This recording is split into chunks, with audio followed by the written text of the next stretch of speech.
মাছের মাথা দিয়ে মুড়ো ঘন্ট বা আলুর ঘ্যাট এক এক অঞ্চলে এক এক রকমভাবে বলে থাকে। তো আজকে আমি সেই রেসিপিটি তোমাদের সাথে শেয়ার করব আমি কিভাবে এটা রান্না করি। তো দেখো, আমি প্রথমে মাছের একটা মুড়োর অর্ধেক পাশটা নিয়ে নিয়েছিলাম, আর আলুগুলোকে ছোট ছোট করে কেটে ধুয়ে রেখেছি, আর নিয়েছি গোটা জিরে, আদা, এলাচ আর কাঁচা লঙ্কা, যেগুলোকে আমি গ্রাইন্ডারে গ্রাইন্ড করে নেব। আর এই দিকে আমি মাছের মুড়োটাকে হলুদ লবণ মাখিয়ে ভেজে নিব। তো পরবর্তীতে আমার মনে হয়েছিল যে পুরো মাছের মাথাটাই আমি তরকারিতে দিয়ে দেব। তো পরে আমি আরেকটা সাইডও ভেজে নিয়েছিলাম, সেটা তোমরা ভিডিওতে দেখতেই পাবে।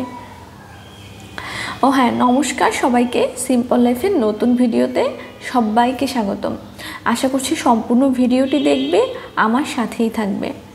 আর যারা নতুন দেখছো আমার ভিডিওটি, তারা অবশ্যই আমার চ্যানেলটিকে সাবস্ক্রাইব করে দিবে। তো দেখো, আমি কড়াইতে তেল বসিয়ে দিয়েছিলাম। তেলটা হয়ে যাওয়ার পর আমি মাছের মাথাটা এর মধ্যে দিয়ে ভেজে নিয়েছি। আর এবার ওই তেলেই আমি কিছু গোটা জিরে ফোড়নে দিয়ে দেব, আর দিয়ে দেব তেজপাতা।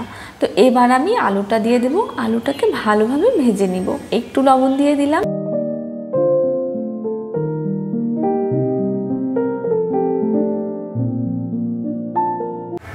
তো এই যে দেখো, আমি আরেক পাশের ওভেনে মাছের মাথার যে বাকি অর্ধেক অংশটা ছিল সেটাও ভেজে নিয়েছিলাম পরে। আর ওই যে গোটা জিরে, আদা, ওই মশলাগুলোকে গ্রাইন্ডারে গ্রাইন্ড করেছিলাম, তার মধ্যে এবার আমি দেখো একটুখানি ধনের গুঁড়ো আর হলুদ গুঁড়ো দিয়ে দিয়েছিলাম।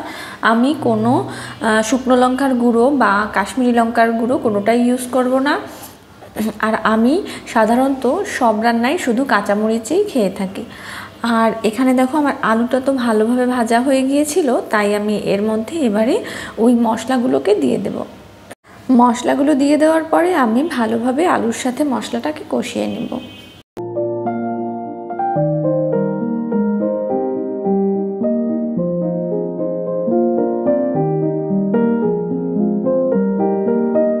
একদম পরিমাণ মতো লবণও আমি দিয়ে দিয়েছিলাম এর মধ্যে। আর মশলাটাকে কষিয়ে নিচ্ছি ভালোভাবে।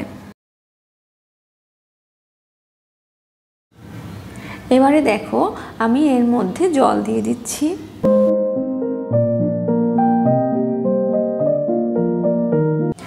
জলটা একটু ফুটে উঠলে আমি এর মধ্যে মাছের ভেজে রাখা মাথাগুলোকে দিয়ে দেব।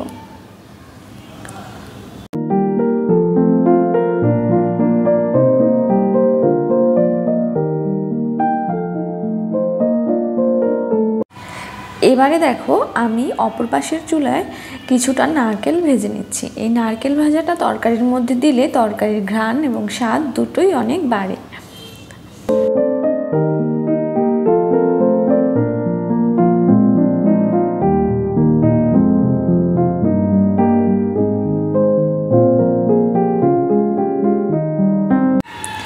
এবারে আমি তরকারিটা নামাবো, আর তার আগে দিয়ে দিলাম বেশ খানিকটা গরম মশলার গুঁড়ো।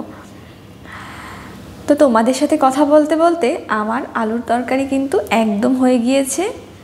আমার ভিডিওটা ভালো লাগলে অবশ্যই লাইক, কমেন্ট, শেয়ার করতে ভুলবে না।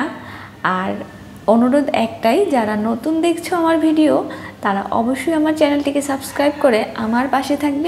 গরমে সবাই সাবধানে থাকবে, প্রচুর গরম পড়ছে যেহেতু, বেশি বেশি জল খাবে, আর যতটা সম্ভব বাইরে যাওয়া এড়িয়ে চলবে। আর রান্নার শেষের দিকে বিদ্যুৎ চলে যাওয়াতে তরকারির সত্যিকারের সুন্দর কালারটা আসলো না, তবে এটা খেতে সত্যিই অসাধারণ হয়েছিল।